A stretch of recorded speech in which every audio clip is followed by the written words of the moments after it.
Hi friends, எல்லாருக்கும் வணக்கம். எல்லாரும் எப்படி இருக்கீங்க? நல்லா இருப்பீங்கன்னு நம்புறேன். அனைவருக்கும் என்னோட ஆடிப்பெருக்கு நல்வாழ்த்துகள். இந்த முறை வீடியோ போடுறதுக்கு ரொம்பவே லேட் பண்ணிட்டேன். ஆ, மனுஷன்னா ஏதாவது கஷ்டம் வரத்தானே செய்யும். அந்த மாதிரி தான் ஒரு சின்ன மன கஷ்டம். அதை விட்டு மீண்டு வரக்கு எனக்கு கொஞ்சம் டைம் எடுத்துக்கிச்சு. இப்போ ஓகே, சரியாயிட்டேன். இனிமேல் கதைகளை தொடர்ந்து போடுறேன். எனக்கு தொடர்ந்து ஆதரவு கொடுத்துட்டு வாங்க. உங்களோட ஆதரவு தான் என்னை இவ்வளோ சீக்கிரம் அதை விட்டு மீண்டு வர வச்சதுன்னு சொல்லலாம். ஓகே, இப்போ கதைக்குள்ள போயிடலாமா? உன்னோடு வாழத்தானே. அத்தியாயம் 14. கதிரின் தீதாத அன்பும் சரண்யாவின் தீர்க்கமான முடிவும். அவனது அசுரத்தனமான அணைப்பிலும் அந்த தீராத தணல் முத்தத்திலும் தன்னை மறந்திருந்தாள் சரண்யா. அவளிடமிருந்து அவன் மெதுவாக விலகினான். அவளது முகத்தில் படிந்திருந்த கண்ணீரையும் தவிப்பையும் பார்த்த கதிரின் மனம் ஒரு நொடி தளர்ந்தது. அவள் தன் தலையை தாழ்த்தி நின்றாள். அவனது பிடியிலிருந்து சற்றே மிருதியோடு விலகி நின்றாள். கதிர் மெதுவாக அவளது தலையை நிமிர்த்தி தாடையை பற்றி முகத்தை மேலே தூக்கினான். அவளது கலங்கிய கண்களை ஆழமாக பார்த்தபடி, இங்க பாரு சரண்யா, இனிமே இந்த திருமணம் மாப்பிள்ளைன்னு எந்த பேச்சும் வரக்கூடாது, புரியுதா? உனக்காக எல்லாமுமா நான் இருக்கேன். உன் அண்ணன் மருத்துவ செலவுல இருந்து உன் வாழ்க்கை வரைக்கும் அத்தனைக்கும் நான் பொறுப்பு. உனக்கு எந்த பிரச்சனையும் வராம நான் பார்த்துப்பேன் என்று அழுத்தமான குரலில் உறுதியளித்தான். சரண்யா அவனை மும்முறை ஆழமாக எடுத்து பார்த்தாள். வார்த்தைகளால் அவனிடம் வாதிட முடியாது என்பதை உணர்ந்தவளாக வெறுமனே தலையசைத்துவிட்டு அங்கிருந்து அமைதியாக நகர்ந்தாள். நீங்க என்ன வேணா சொல்லிக்கோங்க சார், நான் என் வழியை பார்த்துக்கிட்டு போகத்தான் போகிறேன். உங்ககிட்ட பேசி ஒரு பிரயோஜனமும் இல்லை என்று மனதிற்குள் தீர்க்கமாக முடிவு எடுத்துக்கொண்டாள். அரைக்கதவை திறந்து வெளியே வந்தவள் தன் உணர்ச்சிகளை கட்டுப்படுத்தி கொண்டு அன்றைய வேலைகளை செய்தாள். சற்று நேரத்திற்கு பிறகு சரண்யா இருக்கும் அறைக்குள் கதிர் நுழைந்தான். அதே நேரத்தில் அவளிடம் ரோஹித் சரண்யாவின் கேபினுக்கு அருகே நின்று பேசிக் கொண்டிருப்பதை பார்த்தான். இவன் எப்போதும் இங்கேதான் சுத்திக்கிட்டு இருப்பானா? இவனை முதல்ல இங்கிருந்து நகர்த்தணும் என்று பொறாமையா யோசித்தான். ரோஹித்தை அழைத்தான். அவ்வாறு அழைத்த நொடி ரோஹித்தும் சரண்யாவும் மிகவும் பயந்தனர். ரோஹித் பயந்து கொண்டு கதிரின் அருகில் வர, ரோஹித், நம்ம இன்னைக்கு புதிய கிளைண்ட் மீட்டிங் அப்புறம் டேட்டா சென்டர் சர்வீஸ் நெட்வொர்க்கிங் வேலைக்காக நேரில் போக வேண்டியிருக்கு. நானும் சுகுமாரும் கிளம்புறோம். நீயும் உடனே தேவையான ஃபைல்ஸை எடுத்துக்கிட்டு வா என்று அதிகார சொற்குழி ரோஹித்தை ஃபைல்ஸை எடுக்க பக்கத்தில் இருந்த ஓர் அறைக்குள் அனுப்பினான். கிளம்புவதற்கு முன்பு சரண்யாவை அமர்ந்திருந்த இருக்கையின் அருகே வந்து கதிர் அவளது காதுகரம் குனிய அவள் அதிருட்டனை எழுந்து நின்று கொண்டாள். நீ இந்த ஆஃபீஸில் இருக்கும்போது இந்த ஆஃபீஸை விட்டு எனக்கு வெளியில போக மனசே வரமாட்டேங்குதுடி. எனக்கு கஷ்டமா தாண்டி இருக்கு. ஆனா ஜூனியர்னு உன்னை இந்த பிஸ்னஸ் மீட்டிங்க்கு கூட்டிட்டு போக முடியல என்று கூறியவன் அவனது அன்பின் அடையாளமாக அவளது நெற்றியில் மென்மையாக முத்தமிட்டான். பிஸ்னஸ் மீட்டிங்க்கு கிளம்புறேன், பாய், மிஸ் யூ டி என்று கூறிவிட்டு அவளது பதிலை எதிர்பார்க்காமல் அங்கிருந்து கிளம்பிச் சென்றான். கதிர் கிளம்பிச் சென்ற பிறகு சரண்யா அவளுடைய அலுவலக பணிகளில் ஈடுபட்டாள். அன்று மாலை தன் சித்தப்பாவின் வீட்டிற்கு செல்ல ஆயத்தமானாள் சரண்யா. தோழி திவ்யாவும் அவளுக்கு துணையாக உடனேயே புறப்பட்டு வந்தாள். சித்தப்பாவின் வீட்டிற்கு சென்றதும் அவளது சித்தி சுமதி அவர்களை இன்முகத்தோடு வரவேற்று உபசரித்து பலகாரங்களை கொடுத்தாள். சிறிது நேரம் கழித்து சித்தப்பா ரத்னம் பயக்கத்துடன் பேச்சை ஆரம்பித்தார். அது வந்து கண்ணு, தொண்ணுங்கன்னாலே பெத்தவங்க பேச்சை கேட்டு நடக்கணும்னு நினைப்போம். ஆனா என் சொந்த பொண்ணே என் பேச்சை மீறி யாரையோ காதலிச்சு ஓடி போயிட்டா. அவன் பேச்சை கேட்பான்னு நினைச்சேன். ஆனா என்று அவர் தயங்கி நிறுத்தியதும் சித்தி சுமதி குறுக்கிட்டாள். ஏங்க, உண்மையைத்தானே சொல்ல போறோம், இதுல என்ன சொல்றதுக்கு? சரண்யா கண்ணு, என் பையன் ராகுல், அதான் உன் தம்பி, ஒரு பெண்ணை காதலிக்கிறாம்மா. அந்த பொண்ணு வேற யாரும் இல்லை, இந்த ஊர்ல பெரிய கந்துவட்டி தொழில் பண்ற மங்களநாதனோட பொண்ணு அக்ஷராதான் என்றாள் சுமதி. சித்தப்பா ரத்னம் தொடர்ந்தார். ஆமா கண்ணு, அவங்க கல்யாணத்துக்கு ஒத்துக்கிட்டாங்க. அவங்க நம்மளை விட ரொம்ப வசதி. ஆனா அவங்க பொண்ணு இவனைத்தான் கட்டுவேன்னு உறுதியா இருக்கிறா. இவனும் தான். அதனால அவங்களும் இந்த கல்யாணத்துக்கு வேற வழி இல்லாம ஒத்துக்கிட்டு இருக்காங்க. ஆனா அவங்க ஒரு கண்டிஷன் போடுறாங்க. என்ன கண்டிஷன் சித்தப்பா என்று வினவினாள் சரண்யா. அந்த கந்துவட்டி மங்களநாதனுக்கு ஒரு மகன் இருக்கான்மா. அவன் பேரு ஆகாஷ். காலேஜ் வரைக்கும் படிச்சிருக்கான். படிப்பை முடிச்சதும் தொழிலை பார்க்க சொன்னா அது எல்லாம் விட்டுட்டு ஃப்ரெண்ட்ஸோட ஊரை சுத்திக்கிட்டு வம்பு வழக்குன்னு தெரியறான். கொஞ்சம் கெட்ட பழக்கமும் இருக்கு. ஆனா பார்க்கறதுக்கு நல்ல லட்சணமான பையன்தான். சுமதி இடையிட்டு, ஆமா கண்ணு, பையன் கொஞ்சம் ஊரை சுத்திக்கிட்டு சண்டியத்தனம் பண்றதுனால அவனுக்கு பயந்துக்கிட்டு யாரும் பொண்ணு கொடுக்க மாட்டேன்றாங்களாம். அதனால தான் நாங்க எங்க பொண்ணை உங்க பையனுக்கு கட்டுவோம், பதிலுக்கு உங்க வீட்டில் பொண்ணு இருந்தா எங்க பையன் ஆகாஷ்க்கு கட்டி கொடுக்கணும்னு கன்சென்ட் போடுறாங்க என்றாள். சித்தப்பா ரத்னம் பாவமாக முகத்தை வைத்துக்கொண்டு, அந்த பையனோட ஜாதகத்துல கல்யாணத்துக்கு அப்புறம்தான் அவன் திருந்தி ஒழுங்காருப்பான்னு இருக்குமா. நீ அந்த வீட்டுக்கு போனதும் உன்னை பார்த்து அந்த பையன் கண்டிப்பா திருந்திடுவான் என்றார். இப்போதுதான் சித்தப்பாவின் சுயநலமான பிளான் சரண்யாவுக்கு முழுமையாக புரிந்தது. தன் பையனின் வாழ்க்கையில் அந்த பணக்கார குடும்பத்தின் பந்தமும் கிடைக்க வேண்டும் என்பதற்காக தன்னை ஒரு பகடைக்காயாக பயன்படுத்துகிறார்கள் என்பது அவளுக்கு தெளிவாக விளங்கியது. இருந்தாலும் அவளது மனம் கணக்கு போட்டது. எப்படிப்பட்ட பையனா இருந்தா என்ன, என் மனசிலிருந்து அந்த அசுரன் கதிர்சாரோட நினைவுகள்ல இருந்து நான் விலகி வரணும். அதுக்கு இந்த திருமணம் தான் ஒரே வழி. கதிர்சாருக்கும் இதுதான் நல்லது என்ற முடிவுடன் தன் மனதை கல்லாக்கி கொண்டு நிமிர்ந்து பார்த்தாள் சரண்யா. சரி சித்தப்பா, எனக்கு திருமணத்துல சம்மதம் என்று ஒற்றை வரியில் கூறினாள்.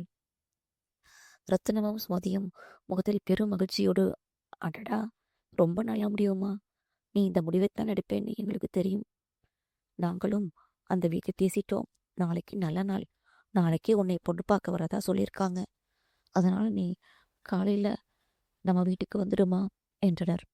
சரி சித்தப்பா, நான் நாளை காலையில வந்துடுறேன் என்று கூறிவிட்டு அமைதியாக அங்கிருந்து திவ்யாவுடன் கிளம்பினாள் சரண்யா. சித்தப்பாவின் வீட்டை விட்டு வெளியேறிய சரண்யாவும் திவ்யாவும் அமைதியாக சாலையில் நடந்து வந்தனர். வீதியின் ஓரத்தில் நின்றிருந்த ஓர் ஆட்டோவில் ஏறி அமர்ந்து தங்களின் அறையை நோக்கி பயணமாயினர். ஆட்டோ சென்று கொண்டிருந்த வழியில் திவ்யா தன் மனதில் இருந்த ஆத்திரத்தையும் கவலையையும் அடக்க முடியாமல் சரண்யாவிடம் பேசத் தொடங்கினாள். சரண்யா, உனக்கு என்ன பைத்தியமா பிடிச்சிருக்கு? உன் சித்தப்பா குடும்பம் இன்னமும் உன்னை தன்னோட சுயநலத்துக்காக பயன்படுத்திக்கிறாங்க. உனக்கு அது புரியுதா இல்லையா? எதுக்காக அந்த கல்யாணத்துக்கு ஓகே சொன்ன? அந்த பையன் எதுவும் குடிகாரனாகவும் ஓரை சுத்துற ரவுடியாகவும் இருக்கான்னு அவங்களே சொல்றாங்க. நீ ஏற்கனவே பட்ட கஷ்டங்கள் எல்லாம் போச்சும்டி. இப்போ திரும்பவும் இப்படிப்பட்ட ஒருத்தனை கல்யாணம் பண்ணிக்கிட்டு நீ இன்னும் பெரிய தியாகியாக வேண்டாம். தயவு செஞ்சு இந்த முடிவுல இருந்து பின்வாங்கடி என்று தோழி ஆதங்கப்பட்டாள். சரண்யாவோ சலனமில்லாத கோலில், இரடி தியா, எனக்கு இது ஓகே தான். கல்யாணத்துக்கு அப்புறம் எல்லாமே சரியாயிடும்னு தானே சொல்றாங்க. இருக்கட்டும், நான் கல்யாணத்துக்கு அப்புறமும் வேலைக்கு போகத்தானே போறேன். இவங்களோட வாழ போறேன். எனக்குன்னு ஒரு ஃபேமிலி, அவ்வளவுதான். மற்றபடி எனக்கு வாழ்க்கையில வேற எந்த எதிர்பார்ப்பும் இல்லடி. ப்ளீஸ், இதை பத்தி நீ மேற்கொண்டு எதுவும் பேசாத என்று பேச்சை முடித்து கொண்டாள். திவ்யா பெருமூச்சுடன், சரிடி, நாளைக்கு உன்னை பொண்ணு பார்க்க வராங்களே, அப்போ ஆஃபீஸ்க்கு என்ன பண்றது என்று கேட்டாள். நாளைக்கு பொண்ணு பார்க்க வர்றதுனால நான் காலையில ஆஃபீஸ்க்கு லீவ் போட்டுறேன்டி. விஷயம் நல்லபடியா முடிஞ்சு மதியத்துக்கு மேல முடிஞ்சோ ஆஃபீஸ் வந்துடுவேன். ஆனா தயவு செஞ்சு ஆஃபீஸில் இதை பத்தி யார்கிட்டையும் எதுவும் சொல்லாத என்று சரண்யா அன்பு கட்டளையிட்டாள். இருவரும் அறைக்கு சென்று உறங்கச் சென்றனர். அடுத்த நாள் காலை திவ்யா வழக்கம் போல தன் அலுவலக உடைக்கு மாறி ஆஃபீஸ்க்கு கிளம்பி சென்றாள். சரண்யாவோ திவ்யாவிடம் கூறிவிட்டு காலையிலேயே தன் சித்தப்பா வீட்டிற்கு புறப்பட்டு சென்றாள்.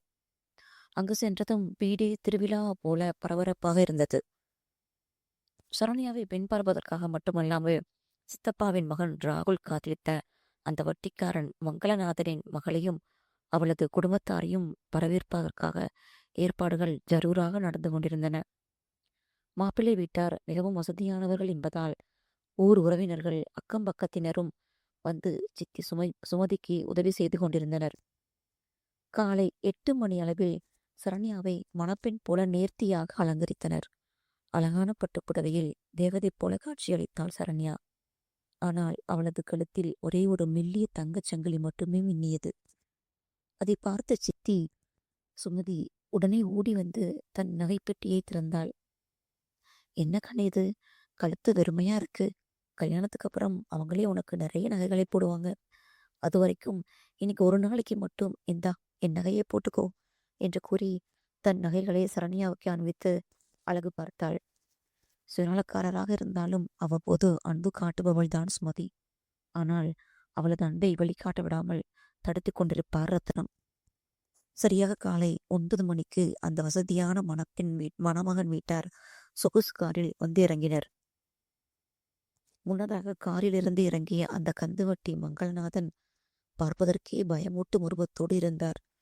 கழுத்தில் தடிமனான தங்கச் சங்கிலி, கை விரல்கள் முழுவதும் நகைக்கடை போல பெரிய பெரிய தங்க மதுரங்கள் என ஆடம்பரமாக வந்திறங்கினார்.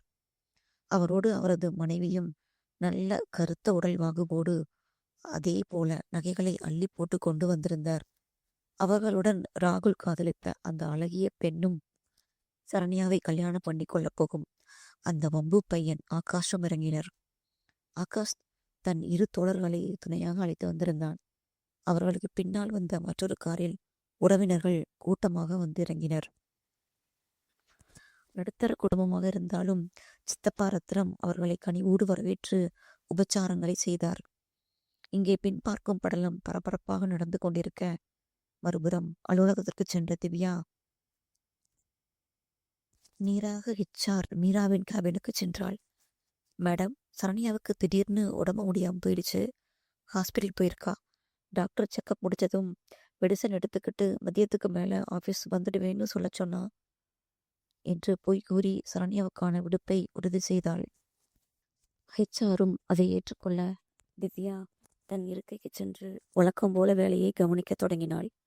நேற்றைய தினம் பிஸ்னஸ் மீட்டிங் காரணமாக சீக்கிரமாக அலுவலகத்தை விட்டு வெளியேற வேண்டியதாகிவிட்டதால் இன்றைய வழக்கத்தை விட காலையிலேயே ஆபீஸ்க்கு வந்துவிட்டான் கதிர். வந்தவன் தன் காலடிகளை நேராக சரண்யாவின் கேபினை நோக்கி நகர்த்தினான். ஆனால் அங்கே சரண்யாவின் இருக்கை காலியாக இருந்தது. ரோஹித் மட்டுமே தன் சிஸ்டத்தில் வேலை பார்த்து கொண்டிருந்தான். சற்று தள்ளி அவளது தோழி திவ்யா மட்டும் வந்து அமர்ந்திருந்தாள். திவ்யா வந்திருக்கும் போது சரண்யா ஏன் இன்னும் வரவில்லை என்ற சந்தேகம் கதிரின் மனதில் பூதாகரமாக வெடித்தது. நேராக தன் எம்டி அறைக்கு சென்றான். அங்கிருந்த சிஸ்டத்தில் அன்றைய ஊழியர்களின் வருகை பதிவேட்டை பரிசீலித்தான். அதில் சரண்யாவின் பெயருக்கு நேராக ஹெச்ஆர் மீரா பதிவிட்டிருந்த தகவலும் எண்ணியது. Leave status on leave, sick leave unwell, விடுப்பு நிலை, விடுப்பில் உள்ளார், உடல்நலக்குறைவு என்று இருந்தது. அதை பார்த்த அடுத்த நொடி கதிரின் நெஞ்சில் பெரும் கவலை சூழ்ந்து கொண்டது. சரண்யாவுக்கு உடம்பு சரியில்லையா? என்னாச்சு அவளுக்கு? நேற்று நல்லதானே இருந்தா என்று அவனது மனம் தவித்தது. உடனே தன் கைபேசியை எடுத்து அவளுக்கு அழைக்க எண்ணினான். ஆனால் இதுவரை அவளுக்கு தனியாக போன் செய்து பேசிய பழக்கம் இல்லாததால் சற்று தயங்கினான். அடுத்த கணமே ஹெச்ஆர் மீராவை தொடர்பு கொண்டு, மீரா, சரண்யா கேபின்ல இருக்கிற அந்த திவ்யாவை உடனே என் அறைக்கு வர சொல்லுங்க என்று கட்டளையிட்டான். ஹெச்ஆரிடமிருந்து அழைப்பு வந்ததும் திவ்யாவுக்கு படபடப்பு தொற்றிக் கொண்டது. இன்னைக்கு சரண்யாவுக்கு பொண்ணு பார்க்க வர்றாங்கன்னு எம்டி கிட்ட உண்மையை சொல்றதா இல்ல வேற ஏதாவது சொல்றதா? சரண்யா வேற ஆஃபீஸ்ல இதை பத்தி யார்கிட்டையும் சொல்லாதேன்னு கண்டிப்பா சொல்லியிருக்காளே. இப்போ எம்டி எதுக்கு கூப்பிடுறாருன்னு தெரியலையே என்று மனதுக்குள் 1000 யோசனைகளுடன் எம்டி அறையை நோக்கி பயத்துடன் நடந்து கொண்டிருந்தாள் திவ்யா. அங்கே சித்தப்பா ரத்னத்தின் வீட்டில் வீடே பரபரப்பாக காட்சியளித்தது. பெண் வீட்டாரும் கந்துவட்டி மங்களநாதனின் மாப்பிள்ளை வீட்டாரும் எதிரெதிரே அமர்ந்திருந்தனர். அறைக்குள் இருந்த சரண்யாவை பட்டுப்புடவையில் பணப்பெண் போல பேரழகாக அலங்கரித்து 2 பெண்மணிகள் கையை பிடித்து வெளியே அழைத்து வந்தனர். அவளது அமைதியான தோற்றமும் முகத்தில் இருந்த அந்த லட்சணமும் வீட்டின் ஒட்டுமொத்த கவனத்தையும் ஈர்த்தது. அங்கே தன் நண்பர்களுக்கு நடுவே அலட்சியமாக அமர்ந்திருந்த அந்த வாலிபன் ஆகாஷ் சரண்யாவை நிமிர்ந்து பார்த்தான். அவன் இதுவரை எத்தனையோ பெண்களுடன் பழகியவன்தான். ஆனால் சரண்யாவின் இந்த அமைதியான தெய்வீகமான அழகை பார்த்த அடுத்த நொடி அவன் முற்றிலும் மெய்மறந்து போனான். அவளது அழகு அவனை சொக்க வைத்தது. சரண்யா தலை குனிந்தபடியே அனைவருக்கும் தட்டில் இருந்த காப்பி கோப்பைகளை கொடுத்துவிட்டு அமைதியாக சுவரோரம் போய் நின்றாள். மங்களநாதன் தன் மகனை பார்த்து, என்னடா ஆகாஷ், உனக்கு பொண்ணை பிடிச்சிருக்கா என்று அனைவரின் முன்னிலையிலும் உரக்க கேட்டார். ஆகாஷ் சரண்யாவை தன் கண்களால் விழுங்குவது போல பார்த்தபடி எனக்கு பொண்ணை ரொம்பவே பிடிச்சிருக்குப்பா என்று சற்றும் தயக்கமின்றி தன் சம்மதத்தை கூறிவிட்டான். ரத்னம் சரண்யாவை பார்த்து, கண்ணு, உனக்கு மாப்பிள்ளையை பிடிச்சிருக்காமா? எல்லார் முன்னாடியும் வெளிப்படையா உன்னோட விருப்பத்தை சொல்லிடுமா என்று சம்பிரதாயத்திற்காக கேட்டார். சரண்யா ஏற்கனவே சம்மதம் சொன்னவள் என்பதால் அவர் நம்பிக்கையோடுதான் கேட்டார். சரண்யாவும் எந்தவித எதிர்ப்புமின்றி சரி என்பது போல மெதுவாக தலையாட்டினாள். உடனே ஆகாஷ் அனைவரையும் நிமிர்ந்து பார்த்து, எனக்கு பொண்ணுகிட்ட கொஞ்சம் தனியா பேசணும் என்றான். அங்கிருந்த அனைவருக்கும் அது சற்று ஆச்சரியமாக இருந்தது. இருந்தாலும் அவனது அப்பா கந்தவட்டி மங்களநாதன் அதிகாரமாக சிரித்து கொண்டே, போடா, உன்னை யாரு என்ன சொல்ல போறா, போய் பேசு போ, எப்படி இருந்தாலும் அந்த பொண்ணு உனக்குத்தானே என்றார் கெத்தாக. சித்தி சுமதி உடனே சரண்யாவின் அருகில் வந்து, சரண்யம்மா, மாப்பிள்ளையை அந்த பக்கத்து அறைக்கு கூட்டிட்டு போமா என்று வழிநடத்தினாள். சரண்யா அமைதியாக முன்னால் நடக்க ஆகாஷ் அவளுக்கு பின்னால் சென்றான். அந்த அறையின் வெளிக்கதவு திறந்தே இருக்க இருவரும் உள்ளே இருந்த சோபாவில் எதிரெதிரே அமர்ந்தனர். சரண்யாவிற்கு என்ன பேசுவதென்றே தெரியவில்லை. அவளது மனதெல்லாம் கதிரின் நினைவுகளாகவே நிறைந்திருந்தது. இது சரியா தவறா? மனசு முழுக்க கதிர் சார் இருக்கும்போது நான் எப்படி இன்னொருத்தரோட வாழப்போறேன் என்ற தரத்து இருந்தாலும் கதிரிடமிருந்து விலக வேண்டும் என்ற தன் முடிவில் அவள் உறுதியாக இருந்தாள். அதனால் அமைதியின் உருவமாய் வீற்றிருந்தாள். ஆகாஷே அமைதியை கழித்து பேச்சை தொடங்கினான். நீங்க ரொம்ப அழகா இருக்கீங்க என்றான் இயல்பான குரலில். சரண்யா அவனை நிமிர்ந்து பார்க்க அவன் அடுத்த கேள்வியை கேட்டான். நீங்க யாரையாவது காதலிச்சிருக்கீங்களா? சரண்யா சற்றே அதிர்ச்சியோடு அவனை பார்க்க ஆகாஷ் சிரித்து கொண்டே, ஐயோ, தப்பா எடுத்துக்காதீங்க, நீங்க அவ்வளவு அழகா இருக்கீங்க. கண்டிப்பா நிறைய பேருக்கு உங்களை பிடிச்சிருக்கும். உங்களுக்கும் யாரையாவது பிடிச்சிருக்க வாய்ப்பு இருக்கு இல்லையா? அதான் கேட்டேன் என்றான். அவனது இந்த நேர்மையான வெளிப்படையான பேச்சு சரண்யாவை கவர்ந்தது. அவள் மெதுவாக இல்லை என்று தலையசைத்தாள். ஓகே ஓகே, எனக்கு அதுல எந்த பிரச்சனையும் இல்லை. பொதுவாகவே அழகா இருக்கிற பொண்ணுங்களுக்கு 2-3 பாய் ஃப்ரெண்ட்ஸ் இருப்பாங்க. அதான் கேட்டேன். உங்களுக்கு யாரும் இல்லைன்னா எனக்கு சந்தோஷம்தான். வேற ஏதாவது என்கிட்ட கேட்கணுமா என்று வினவினான். சரண்யா அமைதியாகவே இருக்க ஆகாஷ் தொடர்ந்தான். சரி, நீங்க எதையும் கேட்க மாட்டேங்கன்னு நினைக்கிறேன். உங்க வெக்கம் எனக்கு ரொம்ப பிடிச்சிருக்கு. நானே என்னை பத்தி சொல்லிடுறேன். நான் இதுவரைக்கும் 3 பொண்ணுங்களை காதலிச்சிருக்கேன். ஆனா அவங்களை பிடிக்காம அப்படியே விலகிட்டேன். எனக்கு என்னை யாராவது அதிகாரம் பண்ணா பிடிக்காது. என்னை ஆதிக்கம் பண்ற பொண்ணுங்களை எனக்கு சுத்தமா பிடிக்காது. என் பேச்சை கேட்டு நடக்கிற, என்னை அனுசரிச்சு போற பொண்ணுதான் எனக்கு பிடிக்கும் என்று தன் மனதில் உள்ளதை ஒளிவு மறைவின்றி பேசினான்.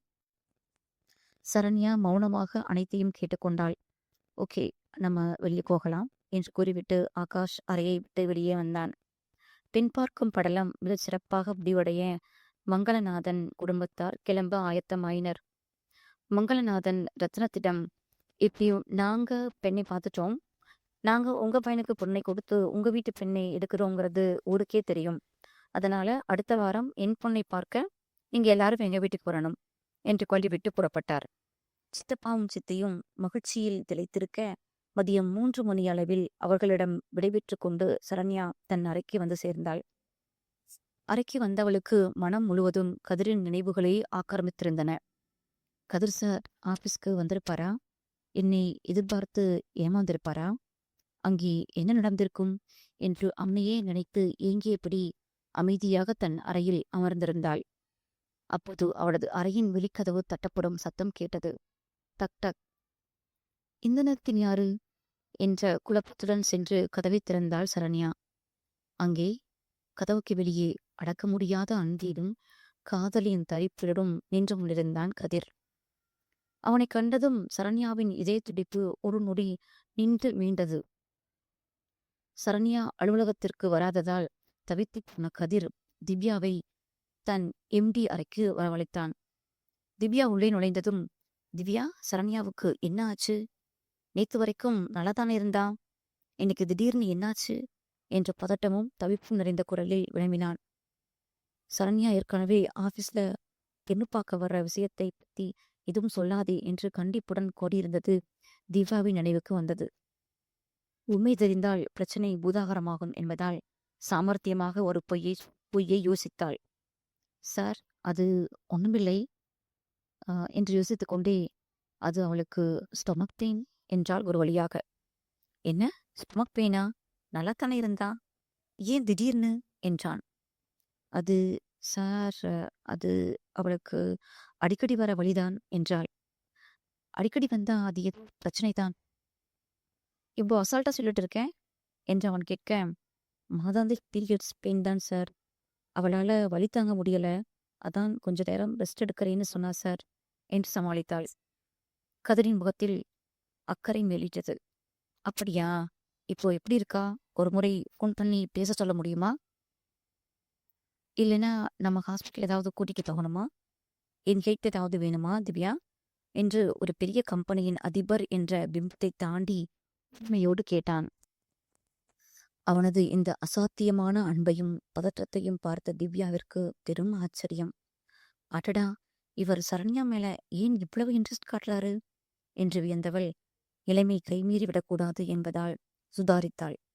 இல்ல இல்ல இல்ல சார், ஹாஸ்பிட்டல் எல்லாம் போக வேண்டாம். அவ டாக்டர் கிட்ட கேட்டு பெயின் கில்லர் மாத்திரை போட்டுட்டு தூங்கிட்டு இருக்கா சார். இந்த மாதிரி டைம்ல அவளால் வலி தாங்க முடியாதுங்கிறதுனால தான் மாத்திரை சாப்பிட்டு தூங்குவா. மதியம் ஒரு 2 மணிக்கு மேலதான் எந்திரிப்பா. நான் அவளுக்கு தேவையானதை செஞ்சு கொடுத்துட்டு தான் வந்தேன் என்றாள். ஓ, அப்படியா என்று யோசித்த கதிர், பின் உன் ஃப்ரெண்ட் அங்க வெளியோடு இருக்கும்போது நீங்க வேலையை பார்த்துட்டு இருக்கியா? கூடவே இருந்து அவளை பார்த்துக்க கூடாதா என்று திவ்யாவை கடிந்து கொண்டான். அடப்பாமே, அவளை காப்பாத்த போய் இவர் நமக்கு டைக்கிறாரே என்று மனதிற்குள் நினைத்த திவ்யா, இல்ல இல்லையே சார், நான் அவளுக்கு பெயின் கில்லர் கொடுத்திருக்கேன். அதை போட்டா ஒரு 3 மணி நேரத்துக்கு நல்லா தூக்கம் வரும். அவள் தூங்கிட்டு இருப்பா. ஒரு 2 மணி போலத்தான் எழுந்திருப்பா என்று திவ்யா கூறினாள். அதை கேட்ட கதிரோ அவளை விடாமல் மீண்டும் ஒரு கேள்வியை கேட்டான். சரி, அப்போ ஹாஃப் டே லீவ் தான் கொடுத்துருக்கேன். அவளுக்கு அதுக்குள்ள சரியா போயிருமா? ஆஃபீஸ்க்கு வந்துருவாளா என்று கேட்டான். அதை கேட்ட உடனே சரண்யாவிற்கு தலையே சுற்றியது. என்ன சொல்லி சமாளிப்பது என்று எண்ணியவள், இல்ல சார், அவ தூங்கி எழுந்த உடனே ஆபீஸ்க்கு வருவாள். ஆனா நல்லா இருந்தா வருவா சார். நான் அவளை கூட இருந்து பாத்துக்கிறேன்னு தான் சொன்னேன். ஆனா அவ கேட்கல என்று ஒரு வழியாக கோரி முடித்தாள். கதிர் சிறிது நேரம் யோசித்துவிட்டு, சரி, நீ போய் வேலையை பாரு என்று அவளை அனுப்பி வைத்தான். ஆனால் கதிரால் ஆபீஸில் ஒரு நொடி கூட சலனமில்லாமல் இருக்க முடியவில்லை. 2 மணி தாண்டியதும் இந்நேரம் அவ கண்முழிச்சிருப்பா என்று நினைத்தவன் அவளது உடல் நலத்தின் மீதான அக்கறையினாலும் காதலின் தவிப்பினாலும் அவளை தேடி பதறிக்கொண்டு ஓடி வந்திருந்தான். கதவை திறந்த சரண்யா அங்கே கதிர் நிற்பதைக் கண்டு விரைந்து போனாள். கதிர் அவளது புதற்றத்தை கவனிக்காமல் அவளது மெல்லிய கையை பற்றி உள்ளே அழைத்துச் சென்று சோபாவில் அமர வைத்தான்.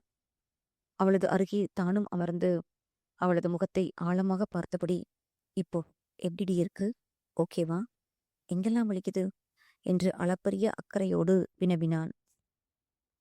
அவனது இந்த எல்லையற்ற அன்பிலும் கவனிப்பிலும் சரண்யாவின் மனம் உருகிப் போனது. அவளுக்கும் என்ன பதில் சொல்வதென்று தெரியவில்லை. அடப்பாவி, திவ்யா ஆபீஸ்ல என்கிட்ட என்ன சொல்லி வச்சிருக்கான்னு தெரியலையே, இப்படி பதறி அடிச்சு ஓடி வந்திருக்காரு என்று தீழியை மனதிற்குள் கடிந்து கொண்டாள். கதிர் அவளது கைகளை இறுக்கமாக பிடித்து கொண்டு தொடர்ந்து பேசினான். உனக்கு ஒவ்வொரு மாசமும் இப்படித்தான் வலிக்குமாடி? ரொம்ப பெயின் இருக்குமா? நம்ம டாக்டர் கிட்ட போய் பார்த்து நல்ல ட்ரீட்மெண்ட் எடுத்துக்கலாமா சரண்யா என்று எந்தவித தயக்கமும் இன்றி அக்கறையாக கேட்டான். அவன் பேசியதை கேட்ட சரண்யாவிற்கு தலையே சுற்றியது.